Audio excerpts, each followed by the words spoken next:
Kisan fashion mall వచ్చేస్తుంది మన ECL కి జూలై 24న గొప్ప ప్రారంభం. జగనన్న ఇళ్ల పేరుతో వైసీపీ నేతలు అధికారులు కలిసి నిధులను దోచేశారు. శ్మశానాలు, మునక ప్రాంతాల్లో కాలనీలు ఏర్పాటు చేశారు. భూసేకరణ, లెవెలింగ్, ఇళ్ల నిర్మాణాలు ఇలా ప్రతి దశలోనూ భారీ కుంభకోణాలకు తెరతీశారు.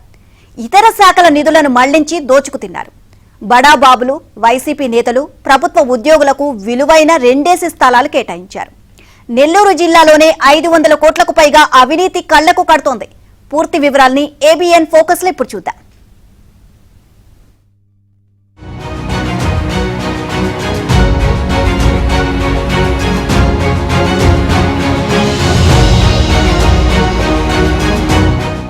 జగన్ ప్రభుత్వ హయాంలో ఊళ్లకి ఊళ్లు నిర్మించామని ఆ పార్టీ నేతలు ఊకతంపుడు ఉపన్యాసాలు ఇస్తూ ఉంటారు. విజిలెన్స్ విచారణలో మాత్రం కోట్ల అవినీతి బట్టబయలైంది.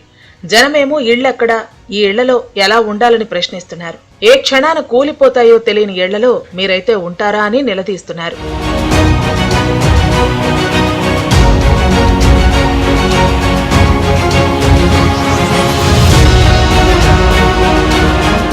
నిరుపేద, పేద, మధ్యతరగతి ప్రజలకు సొంత ఇల్లు అనేది జీవితకాల కోరిక.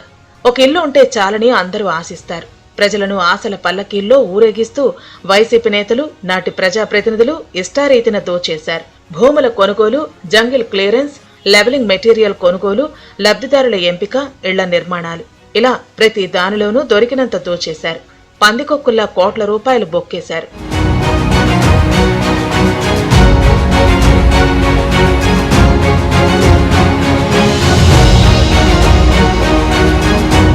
మాజీ మంత్రి కాకాణి గోవర్ధన్ రెడ్డి సొంత మండలం పొదలకూరులో 2 కొండల మధ్య లేఅవుట్ వేశారు. ఆ కొండల మట్టిని లేఅవుట్లో చదును చేసి 3 కోట్ల బిల్లు పెట్టేశారు. అందులో 1,80,00,000 బిల్లులు చేసుకున్నారు. మరీ దారుణమేంటంటే బిల్లులు చేసుకున్న తర్వాత లేఅవుట్లో మట్టిని ఎత్తేశారు. మొత్తం గుంతలమయం చేశారు. కాకాణి ప్రాతినిధ్యం వహించిన సర్వేపల్లి నియోజకవర్గంలోని వెంకటాచలంలో కలకత్తా, చెన్నై జాతీయ రహదారి వెంబడి లేఅవుట్ వేశారు. అంకణం 1,00,000 వరకు విలువ ఉంది. దాంతో వైసీపీ నేతలు, బడాబాబులు ప్రభుత్వ ఉద్యోగస్తులకు బినామీ పేర్లతో 2 స్థలాలు కేటాయించారు. వారేమో పెద్దపాటి భవంతులు నిర్మించుకున్నారు. తోటపల్లి గూడూరు మండలంలో పునాదులను ప్రస్తుత ఎమ్మెల్యే సోమిరెడ్డి చంద్రమోహన్ రెడ్డి కాలితో తంతే కూలిపోయాయి. దాన్ని బట్టి ఎంతగా అవినీతి జరిగిందో అర్థం చేసుకోవచ్చు.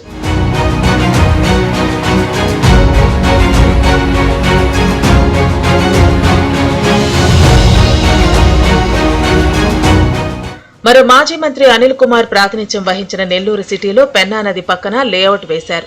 పెన్నా నదిలో ఇసుకతో లెవెలింగ్ చేసి కోట్లు కాజేశారు. వారి హయాంలోనే వరదలు రాగా మోడల్ హౌస్ తో సహా అన్ని పూర్తిగా మునిగిపోయాయి. అయినా అక్కడే స్థలాలు కేటాయించారు.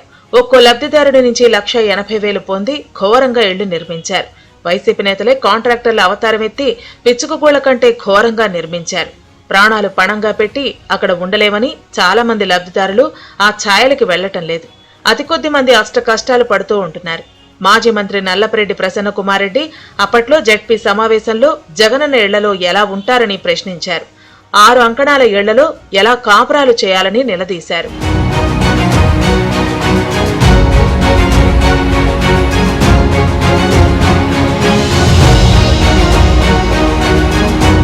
కావలి మాజీ ఎమ్మెల్యే రామిరెడ్డి ప్రతాప్ కుమార్ రెడ్డి వైసీపీ అధినేత జగన్మోహన్ రెడ్డికి అత్యంత సన్నిహితుడు. ముసునూరులో లేఅవుట్ కోసం జరిపిన భూసేకరణలో భారీగా అవినీతి జరిగింది. 10 లక్షల విలువ చేసే భూములకు 50 లక్షలకు పైగా చెల్లించారు. 25 కోట్లకు పైగా నిధులు మింగేశారు. అప్పటి కలెక్టర్ ఇందుకు నిరాకరించారు. రామిరెడ్డి ఆయన్ను తీవ్ర పదజాలంతో దూషించి బదిలీ చేయించారు. ఇళ్ల నిర్మాణాలను రాష్ట్ర స్థాయి అధికారి సమీప బంధువు చేపట్టారు. వర్షాలు రాగా పిల్లర్లు సైతం ఒరిగిపోయాయి. ఆ ఇళ్లలో ఉండేందుకు ప్రజలు భయపడుతున్నారు. కావలి రుద్రకోటలో లేఅవుట్ లెవెలింగ్ పనుల్లో భారీ ఎత్తున నిధులు దోచేశారు. దుగ్గుండ పంచాయతీ కొత్తకమ్మాలపల్లి గ్రామ వాస్తవ్యంలో ఇక 2019 నుంచి 24 మధ్యలో జగనన్న లేఅవుట్ పేరుతో ఒక 2 ఎకరాల భూమిని, అంటే అది ఇంతకుముందు తెలుగుదేశం కార్యకర్తలు అది బాగా మన మేతపురం బొగ్గా ఉండేది, అది దాన్ని దొడ్లు వేసుకొని ఉన్నారు. రాజకీయ కక్షతో దాన్ని 2 ఎకరాలని చదును చేశారు. చదును చేసింది కూడా ఎవరో కాదు, లోకల్ ఎంపీటీసీ కేతు రామిరెడ్డి. దాదాపు 17 లక్షలు జగన్ లేఅవుట్ పేరుతో బిల్లు చేసుకొని కనీస వసతులు కూడా కల్పించకుండా 17 లక్షలని కాజేశారు. తర్వాత ఆ ఇండ్లు కొంతమంది కేటాయించి అవి కూడా లోకల్గా వాళ్ళే కాంట్రాక్ట్ తీసుకొని వైఎస్ఆర్సీపీ నాయకులే కాంట్రాక్ట్ తీసుకొని ముందు కూడా వెనక గోడ మాత్రమే పెట్టారు, మధ్యలో గోడలు లేవు. అలాగే బిల్లులు చేసుకొని మొత్తము తినేశారు. లబ్ధిదారులకి ఇప్పుడు పూర్తి చేసుకోవాలన్నా కూడా వాళ్ళ దగ్గర ఫండ్స్ లేని పరిస్థితి, ఎందుకంటే వాళ్ళ పేరు మీద ఆల్రెడీ వీళ్ళు విత్డ్రా చేసుకున్నారు. సభ్యులు ఇటువంటి నాయకులు గత వారం రోజుల ముందు వెంకటాచలం మండలంలోకి పోయి వాళ్ళ సొంతంగా కట్టుకున్న ఇంటికి పోయి మా వైభవం చూడు, మా చూడు, మా అన్నం చూడు అన్నట్టుగా పోయి పరిశీలించారు. అదే కాకాని గోవర్ధన్ రెడ్డి గారు పొదలకూరు పంచాయతీలోకి రండి, మీరు కట్టించిన ఇంటికి వెళదాం, మేమే స్వాగతం పలుకుతాం, మీరు ఎప్పుడు వస్తారో చెప్తే ఆ ఇళ్ళకాడికి వెళ్ళి మీరు చేసినటువంటి వైభవంగా కట్టిన ఇళ్ళను పరిశీలించి అక్కడ ఎంతమంది కాపురాలు ఉంటున్నారో చూద్దాం. అక్కడ ఇచ్చిన ఎవరికన్నా ఒరిజినల్ పట్టా కానీ మీరు ఇచ్చి ఉంటే అవి చూపిస్తే చాలు. మాకు దొంగ పట్టాలు ఇచ్చి వాటి మీద మీ తొత్తులను పెట్టుకొని వాళ్ళకి బిల్లులు చేయించి ప్రభుత్వ సొమ్ముని కాజేసినటువంటి మీరు కూడా ఇళ్ల దగ్గరికి పోయి పరిశీలించి మా జగనన్న కాలనీలు చూడు అని చెప్పడం విడ్డూరంగా ఉంది.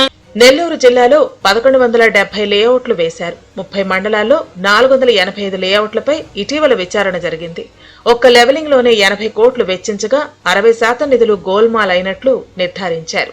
చాలా చోట్ల రికవరీ పెట్టారు. అధికారులు ఆ రికవరీలపై పెద్దగా దృష్టి సారించడం లేదు. జగనన్న ఇళ్లలో ప్రజలు ఉండే పరిస్థితి లేదు. చాలా మటుకు లేఅవుట్లు అడవులని తలపిస్తున్నాయి. కూటమి ప్రభుత్వానికి ఈ జగనన్న కాలనీలను ఏం చెయ్యాలో పాలుపోవటం లేదు. వాటిని సరిచేసేందుకు అయ్యే ఖర్చుతో లబ్ధిదారులకు కొత్తగా మంచి ఇళ్లు నిర్మించి ఇవ్వచ్చు. మరి ప్రస్తుత ప్రభుత్వం ఏం చేస్తుందో చూడాలి.